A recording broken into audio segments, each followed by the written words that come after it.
오늘 우리에게 주시는 하나님 말씀은 창세기 20장 1절부터 마지막 절까지 말씀입니다. 우리 한 절씩 읽겠습니다. 아브라함이 거기서 네게부 땅으로 옮겨가 가데스와 술 사이 그랄에 거류하며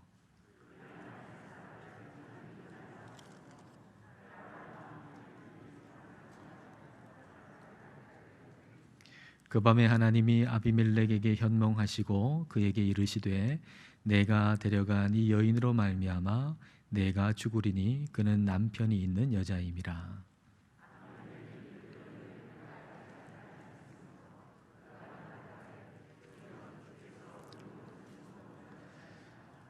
그가 나에게 이는 내 누이라고 하지 아니하였나이까. 그 여인도 그는 내 오라비라 하였사오니 나는 온전한 마음과 깨끗한 손으로 이렇게 하였나이다.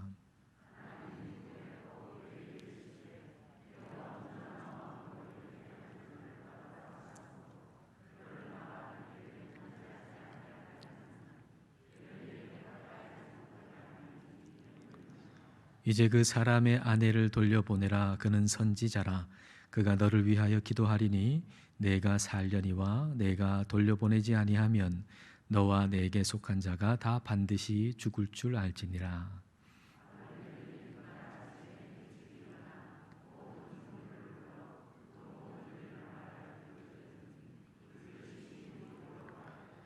아비멜렉이 아브라함을 불러서 그에게 이르되 내가 어찌하여 우리에게 이렇게 하느냐. 내가 무슨 죄를 내게 범하였기에 내가 나와 내 나라가 큰 죄에 빠질 뻔하게 하였느냐. 내가 합당하지 아니한 일을 내게 행하였도다 하고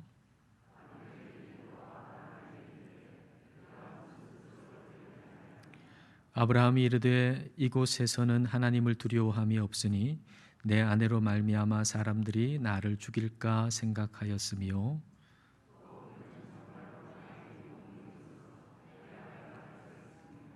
하나님이 나를 내 아버지의 집을 떠나 두루 다니게 하실 때에 내가 아내에게 말하기를 이후로 우리의 가는 곳마다 그대는 나를 그대의 오라비라 하라.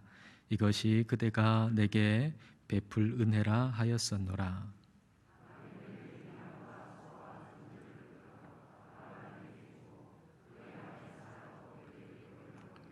아브라함에게 이르되 내 땅이 내 앞에 있으니 내가 보기에 좋은 대로 거주하라 하고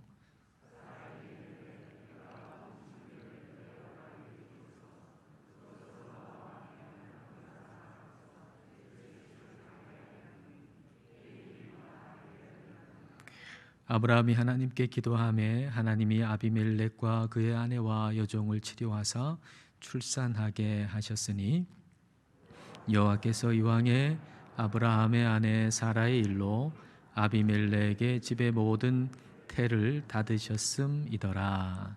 아멘. 톨스토이의 고백록에 이런 이야기가 있습니다. 어떤 사람이 톨스토이에게 자기가 어떻게 신앙을 버리게 되었는가라는 이야기를 한 것인데요. 이 사람이 어느 날 사냥을 나갔습니다. 야영을 하게 됐는데요. 그때의 나이가 26살이었습니다. 그는 어릴 적부터 해왔던 대로 이제 잠자리에 들기 전에 무릎을 꿇고 기도를 드렸습니다. 근데 함께 간 그의 형이 이 모습을 본 거죠. 그리고 이 사람의 기도가 다 끝나고 잠자리를 준비하고 이제 누웠을 때에 그때 그 형이 이야기를 합니다. 너는 아직도 그 짓을 하니? 그 이후에 어떤 대화가 오가지 않았습니다. 그러나 이 사람은 그날로 기도하는 것 더 이상 기도하지 않고 교회도 더 이상 나가지 않게 되었다는 겁니다. 그렇게 해서 더 이상 기도도 하지 않고 더 이상 교회도 나가지 않은 지가 언 30년이 지났다는 것이죠. 일이 이렇게 된 것은 그 형의 신념이 무엇인가라고 하는 것을 이 사람이 깨달아 알고 자기가 거기에 동조한 것도 아니었고 어떤 모종의 결단을 내린 것도 아니었다는 것입니다. 이미 이 사람의 신앙은 거의 무너지기 일보 직전의 상황 가운데 있었는데 그 형의 그 질문이 하나의 손가락 역할을 해가지고 그 믿음의 담장을 툭 건드린 것이 됐고, 그리고 그 손가락으로 툭 건드리자 그 믿음이 와르르 무너졌다라고 하는 것이죠. 그러니까 이 사람은 믿음의 형태는 가지고 있었지만 손가락 하나로 툭 건드리면 다 무너질 정도로 그 믿음이 매우 공허할 대로 공허해진 상태였다는 겁니다. 오늘날 젊은이들 가운데는 너 아직도 교회 다녀라고 하는 이야기가 오간다고 합니다.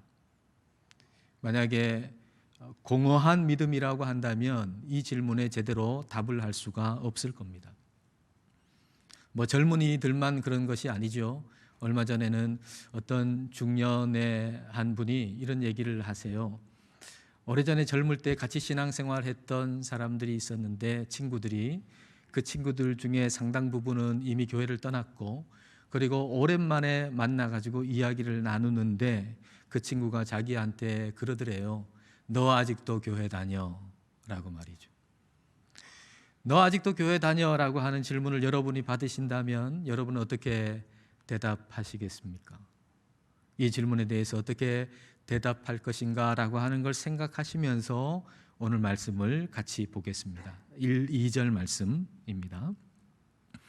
아브라함이 거기서 네게부 땅으로 옮겨가 가데스와 술 사이 그랄에 거류하며 그의 아내 사라를 자기 누이라 하였으므로 그랄 왕 아비멜렉이 사람을 보내어 사라를 데려갔더니, 소돔 땅이 멸망한 다음에 아브라함은 그랄 땅으로 가게 됩니다.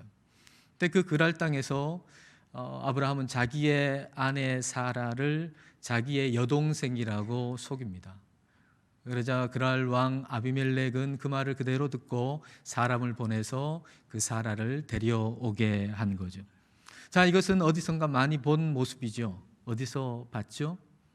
창세기 12장에서 아브라함이 애굽 갔을 때, 아브라함이 이집트에 갔을 때 거기서도 역시 자기의 아내를 여동생이라고 속인 바가 있었죠. 그 20여 년 전에 있었던 일이 지금 그대로 반복되어지고 있는 것입니다. 자, 한번 이렇게 생각해 보십시오. 아브라함을 교회의 목사나 또는 중직자라고 한번 생각해 보십시오. 그리고 두 사람이 있다고 한번 생각해 보십시오. 한 사람은 아브라함과 같은 교회에서 신앙생활 하다가 이제 신앙생활 하지 않은 지가 한 20년쯤 지난 그런 사람이고요.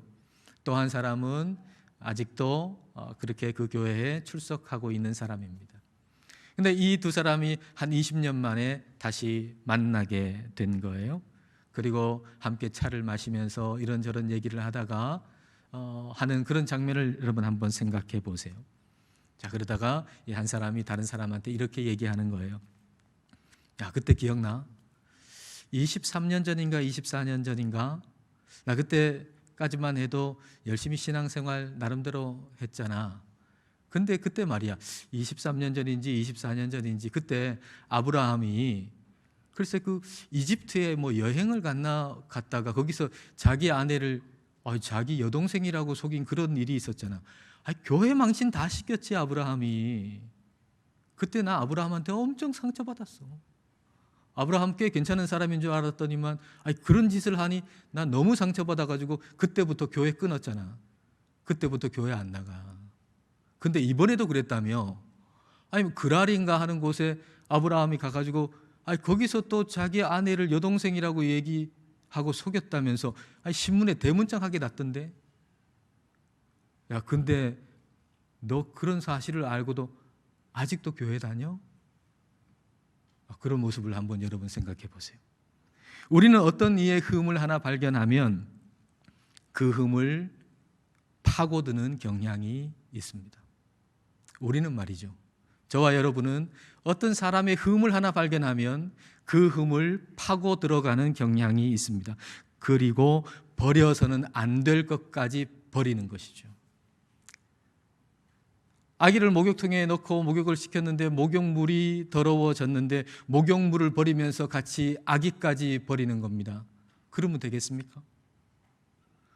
아니, 목욕물에 아기를 지금 목욕시키고 있는데 목욕물이 더러워졌다고 아기까지 왜 버립니까? 절대 그런 일은 없어야지요. 여러분 한번 생각해 보세요. 잘 생각해 보세요. 아브라함에게 흠을 하나 발견했다면 이상한 점이 있다고 생각되지 않습니까?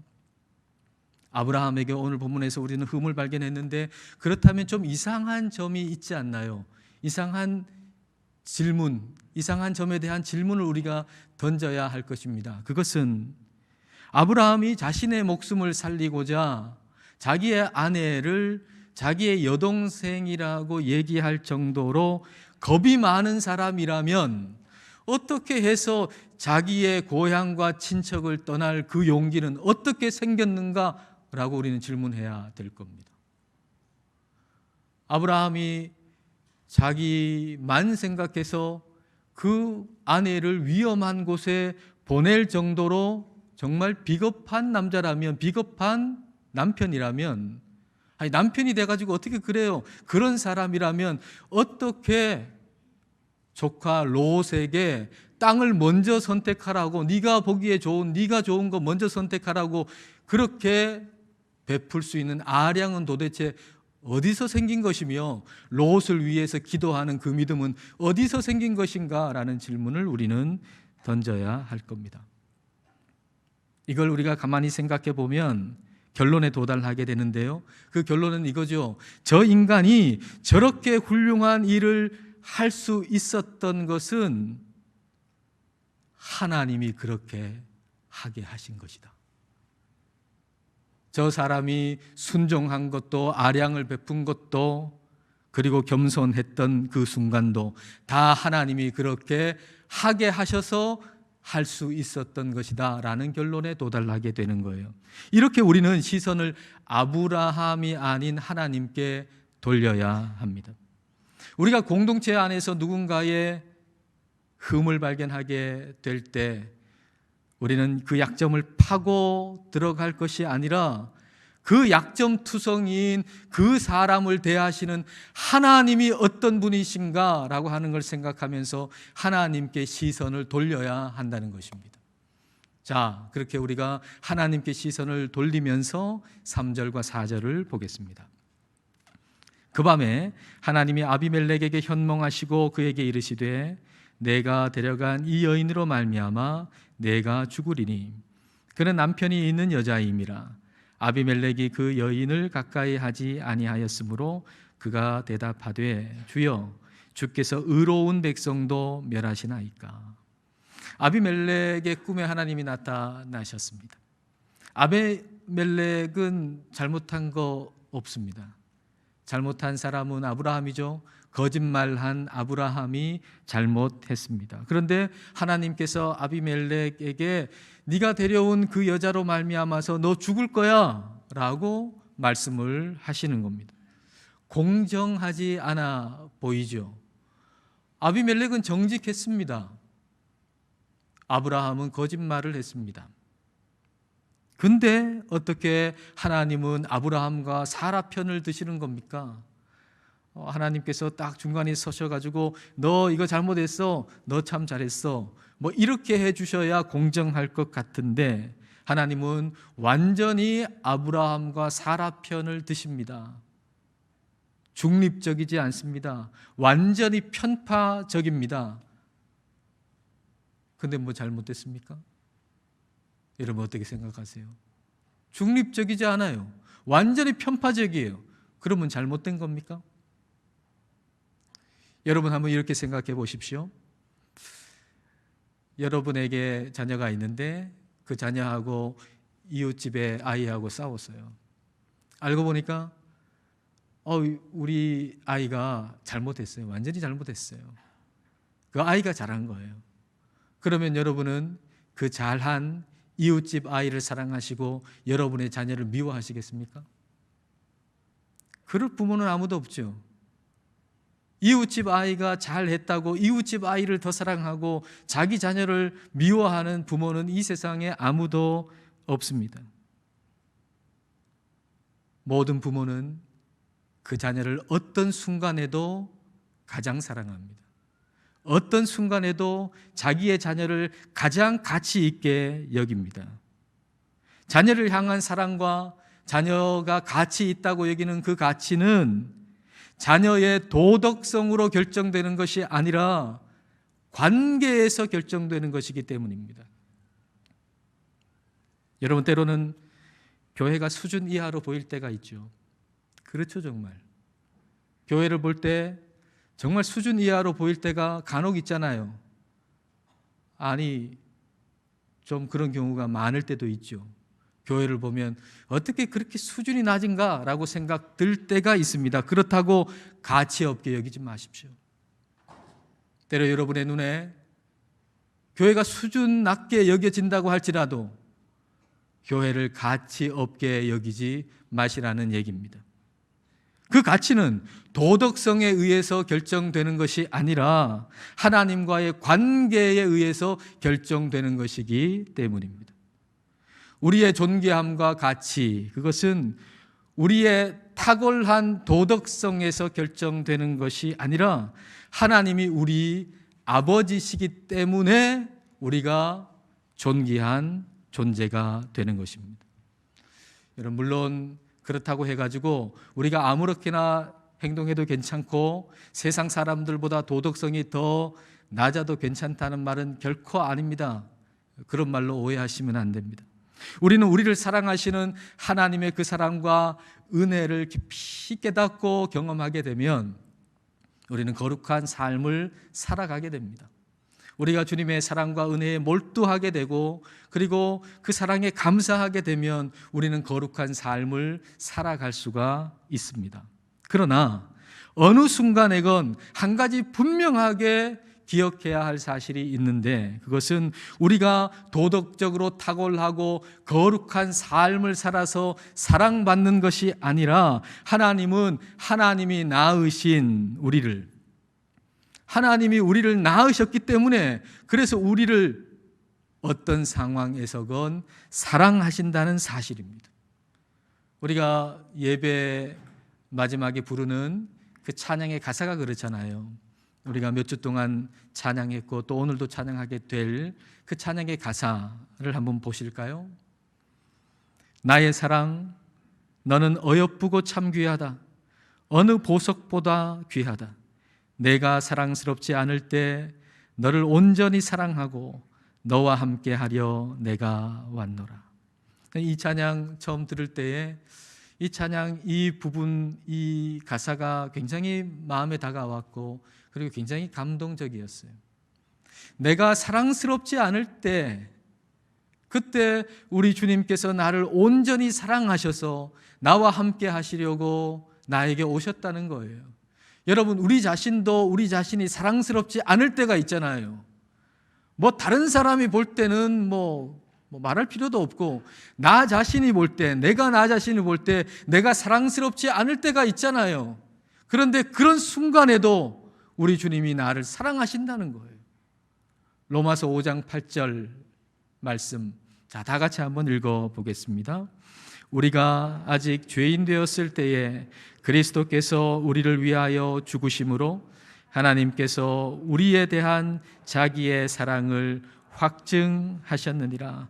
우리가 죄인 되었을 때, 즉 우리가 전혀 사랑스럽지 않을 때, 우리가 사랑받을 만한 자격이 조금도 없을 때 우리 주님께서 우리를 사랑하셔서 십자가에서 죽으셨다라고 하는 것입니다. 우리가 잘못을 하여도 우리 주님은 우리를 사랑하십니다. 그러므로 우리 자신의 흠을 발견할 때 우리는 나같이 이렇게 흠이 있는 사람 하나님이 사랑하겠어라고 생각하며 하나님께 멀어질 것이 아니라 우리 자신에게 흠이 발견되면 발견될수록 하나님 앞에 더 가까이 나아가야 한다는 것입니다. 마찬가지로 다른 사람에게서 흠을 발견할 때에도 저런 사람을 믿는 하나님, 나 안 믿어, 그렇게 얘기하지 마시고 저런 사람까지도 사랑하시는 하나님께 더 가까이 나아가야 한다는 것입니다. 아브라함이 잘못을 했어도 하나님은 아브라함을 사랑하십니다. 오늘 창세기 20장 말씀 보면서 아브라함 왜 그래 하고 손가락질을 우리가 한다 할지라도 하나님은 아브라함을 사랑하십니다. 여러분을 향해서 누가 손가락질을 한다 할지라도 하나님은 여전히 여러분을 사랑하십니다. 그러나 세상의 책망은 피할 길이 없겠죠. 우리가 뭔가를 잘못했을 때 그에 대한 세상의 책망까지 피할 길은 없을 겁니다. 자, 9절과 10절을 보겠습니다. 아비멜렉이 아브라함을 불러서 그에게 이르되 내가 어찌하여 우리에게 이렇게 하느냐? 내가 무슨 죄를 내게 범하였기에 내가 나와 내 나라가 큰 죄에 빠질 뻔하게 하였느냐? 내가 합당하지 아니한 일을 내게 행하였도다 하고 아비멜렉이 또 아브라함에게 이르되 내가 무슨 뜻으로 이렇게 하였느냐? 하나님 믿는 사람이 왜 그 모양이냐 이런 거죠. 교회 다니는 사람은 그러면 안 돼라는 얘기예요. 세상 사람들이 얘기하는 거죠. 아니 교회 다니는 사람이 그러면 안 되지 이렇게 얘기하는 거예요. 그러자 아브라함이 아비멜렉한테 변명하잖아요. 내가 잘못했다 이러면 참 멋있었을 텐데 그러지 아니하고 변명하죠. 11절 12절 보겠습니다. 아브라함이 이르되 이곳에서는 하나님을 두려워함이 없으니 내 아내로 말미암아 사람들이 나를 죽일까 생각하였으며 또 그는 정말로 나의 이복 누이로서 내 아내가 되었음이니라. 정말 나의 이복 누이다, 내 여동생이다 이렇게 얘기했는데 정말 내 이복 여동생이다 그렇게 얘기하는 거예요. 뭐 속이려고 그렇게 얘기해 놓고는 지금 변명이라고 지금 이렇게 얘기하는 거죠. 사람이 상당히 찌질해 보입니다. 아브라함 그렇게 안 봤는데 아브라함이 이렇게 찌질한 사람일 줄이야. 근데 게다가 은근슬쩍 하나님 탓도 합니다. 자, 13절 보겠습니다. 하나님이 나를 내 아버지의 집을 떠나 두루 다니게 하실 때에 내가 아내에게 말하기를 이후로 우리의 가는 곳마다 그대는 나를 그대의 오라비라 하라. 이것이 그대가 내게 베풀 은혜라 하였었노라. 하나님께서 나를 고향을 떠나가게 하셔서 지금 이런 일이 일어나는 거지. 만약에 고향 땅을 하나님이 떠나라고 하시지 아니하셨다면 고향 땅에서 그런 일이 어떻게 있겠는가? 정말 그렇지 않습니까? 고향 땅에 있는데 자기의 아내를 뭐 여동생이라고 얘기할 게 뭐가 있겠습니까? 그럴 일이. 그런데 하나님이 나를 고향 땅 떠나게 하셔서 내가 이런 일을 하게 됐다라고 은근슬쩍 하나님을 탓하는 얘기를 하고 있는 거죠. 참 자격이 의심되잖아요. 아브라함이라고 하는 이 사람의 자격, 그 자격이 의심돼요. 그런데 하나님은 이런 아브라함을 어떻게 대하시나요? 자, 7절과 17절을 같이 보겠습니다. 7절에 이제 그 사람의 아내를 돌려보내라. 그는 선지자라. 그가 너를 위하여 기도하리니 내가 살려니와 내가 돌려보내지 아니하면 너와 내게 속한 자가 다 반드시 죽을 줄 알지니라. 17절에는요. 아브라함이 하나님께 기도하매 하나님이 아비멜렉과 그의 아내와 여종을 치료하사 출산하게 하셨으니 하나님이 아브라함을 선지자라고 얘기하시잖아요. 너 하는 모양 보니까 너 선지자 자격 없어. 너 선지자 이제 박탈이야. 그렇게 얘기하시지 아니하시고 여전히 아브라함을 선지자라고 우리 하나님은 인정해 주셨다는 것입니다.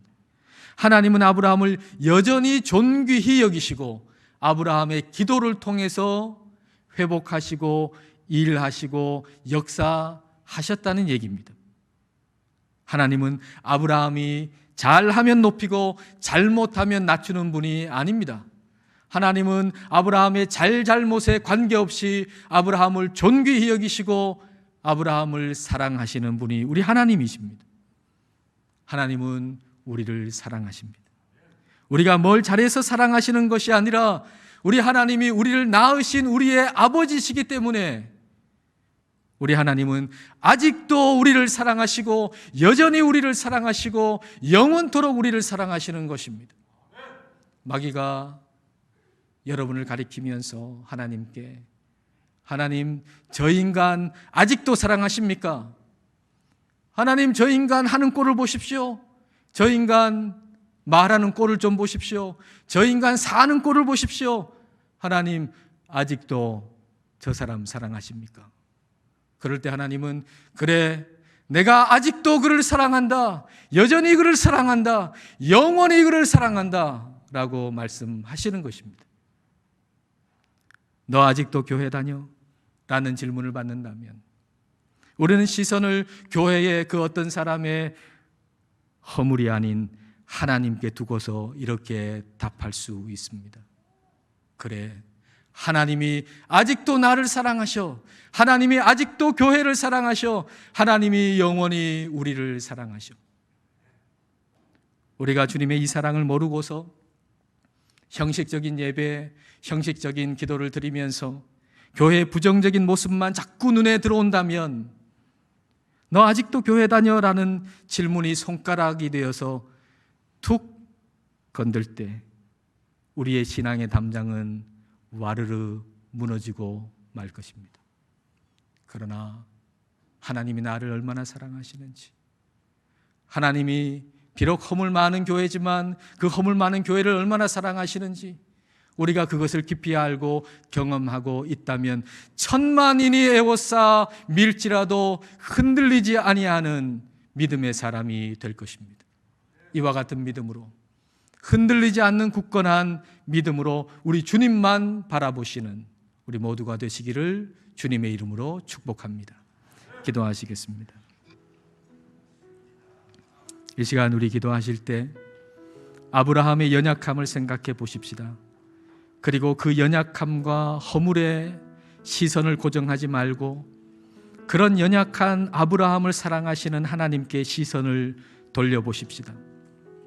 교회 공동체의 다른 사람의 허물과 약점을 생각해 봅시다. 그리고 시선을 주님께로 돌립시다. 그 허물과 약점으로 인해서 그런 사람이 믿는 하나님에게서 멀어지는 것이 아니라 그런 사람까지도 사랑하시는 하나님께로 더 가까이 나아가기를 기도하십시다. 의미 없는 형식적인 종교 생활하다가 손가락으로 밀어도 와르르 무너지는 신앙이 아닌 주님의 사랑을 깊이 알고 천만인이 애워싸 밀어도 넘어지지 않는 굳건한 신앙으로 끝까지 주님만 바라보게 해달라고 이 시간 함께 기도하시겠습니다.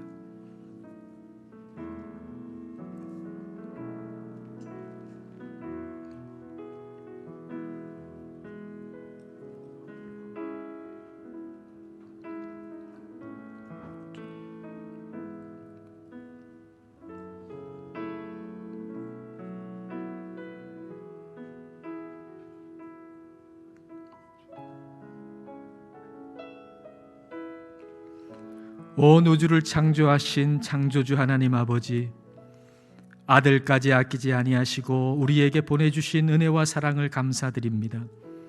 주님의 조건 없고 한결같은 사랑으로 인해서 교회는 존귀하고 가치 있게 되었습니다. 그럼에도 불구하고 저희들은 주님의 그 한없는 사랑보다는 사람의 허물에 집착하곤 합니다. 그리하여 저 사람이 믿는 하나님을 믿을 수 없다고 생각하며 교회를 떠날 궁리도 합니다. 성령님, 저희의 시선을 사람의 허물이 아닌 하나님께로 돌릴 수 있게 도와주옵소서. 그리하여 저런 사람이 믿는 하나님이기에 하나님을 멀리하는 것이 아니라 저런 사람도 사랑하시는 하나님께 더 가까이 나아갈 수 있게 하여 주옵소서. 교회에 대한 부정적인 말 한마디에 무너지는 허술한 신앙이 아니라 주님의 사랑을 깊이 알고 경험함으로 천만인이 애워싸 밀어도 무너지지 않는 굳건한 신앙인이 되게 하옵소서. 예수님 이름으로 기도드립니다. 아멘.